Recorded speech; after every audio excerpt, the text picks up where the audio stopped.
one way to dispel misinformation is with communication.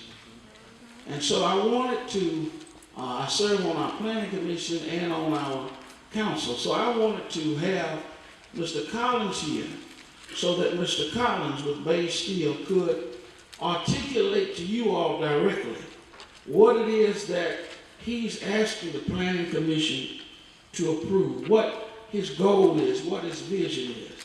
And then on the reverse of that, I want Mr. Collins to hear from you all directly the concerns, the questions, the curiosities, anything that you have to say relative to this proposal.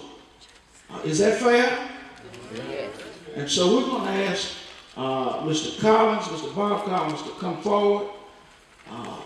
And we'll ask that you would listen intently, and then if we have questions after he has finished explaining the proposal that he has put forward, then we will answer and entertain any questions. Thank you.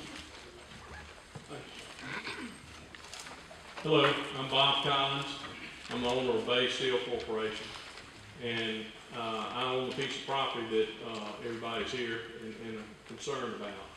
What I want to do is I want to build a steel warehouse. And a steel warehouse is a storage facility where we bring steel in from the mills in large quantities.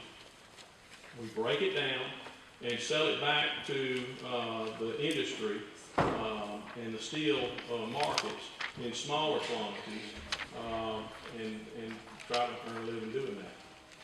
I've been in the steel business since 1979. I've owned my own business since 1988. Right now I'm located on the Alabama State Docks. I have a good business, and it's growing. I want it to grow even more. Our employment could be greater if we had more room, which is what I'm wanting to do. And when Councilman Manzi asked me to come and speak tonight, I was glad to. I was really a little surprised. I didn't have any idea that there would be a whole lot of concern about what I do. I don't have anything hazardous. I don't have, we don't make much noise. We have no smokestack or anything of that nature. And it's just a clean business. It's a warehouse business that is run from 7 o'clock in the morning, 4:30 in the afternoon, and we don't cause a whole lot of issues when it comes to the environment. I brought some pictures of what I want to do, and also pictures of my warehouse, and it's being circulated, I think, out there. The building that you see is not my building. That is a new steel building that is going to be for steel that was put up on the Alabama State Docks. And that's what I would like to build, is something that would look similar to that building. We would have some 18-foot doors to get trucks in and out, and then just some people doors. And that's, that's all that is seen from the outside. We do have in our plat, and I've got a plat here, but I see somebody did a pretty good job of putting out a flyer that pretty much explains what we wanted to do and showed the area. The outside would have some aggregate, which is already there. I wouldn't have to put much aggregate down. It's got a real good, this piece of property's got a real good base. That we would store some 40-foot plates or something of that nature out there. But other than that, you wouldn't even know we were in the neighborhood. I don't think you would. I would be more than glad to. Just, pardon me.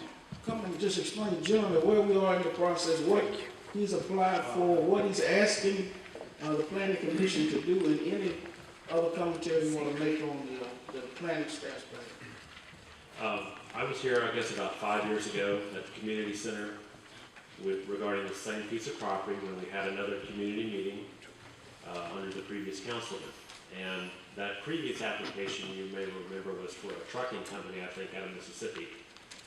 And that gentleman, after the public meeting, withdrew his application to the planning commission.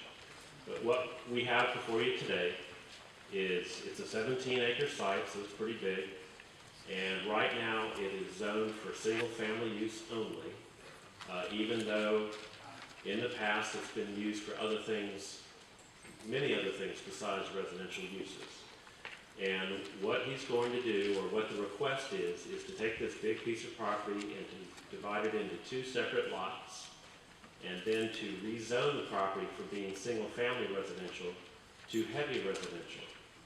So the process, this was first heard at the Planning Commission meeting on November 6th, and on Thursday of this week, the 18th, it will come before the Planning Commission again.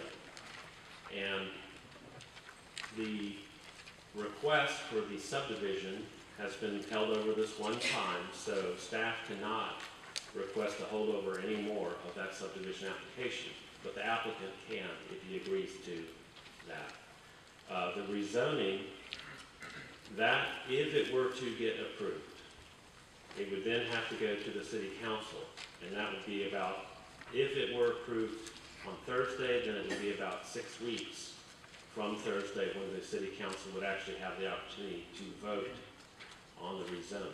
So on Thursday of this week, the Mobile Planning Commission will once again consider this request. If it gets rezoned to I-2, any I-2 use could go on this property. So down the road, if the current applicant sold his property, a new buyer could put a different type of heavy industry on this property. So that is what we're doing. Now, in the staff report, we did come up with a list of recommendations to try and help buffer the community from the site. Typically, in our zoning ordinance, we can only require a 10-foot wide buffer, or an end or a fence, which isn't a lot of buffering for a community. So we have requested that they increase that to at least 25 feet and make it densely planted with evergreen trees and shrubs. So that would all be on the north side of the power line easement where the gardens are located. So then that would push some of his development further north away from the community. But in the end, it's going to be the presentation of the community to the Planning Commission. Generally, they only allow 4 people to speak in favor of an application and 4 people against. Each speaker is typically given 5 minutes. In certain instances, they will allow more people to speak. But the way the community presents their concerns to the Planning Commission on Thursday, I think will help them, the Planning Commission, determine their vote on this project. Just as how Mr. Collins here makes his presentation on Thursday will help the Planning Commission think about his side of his request. So it's really important that both sides who are in attendance tonight should consider coming to the meeting on Thursday to let the Planning Commission know their thoughts and concerns about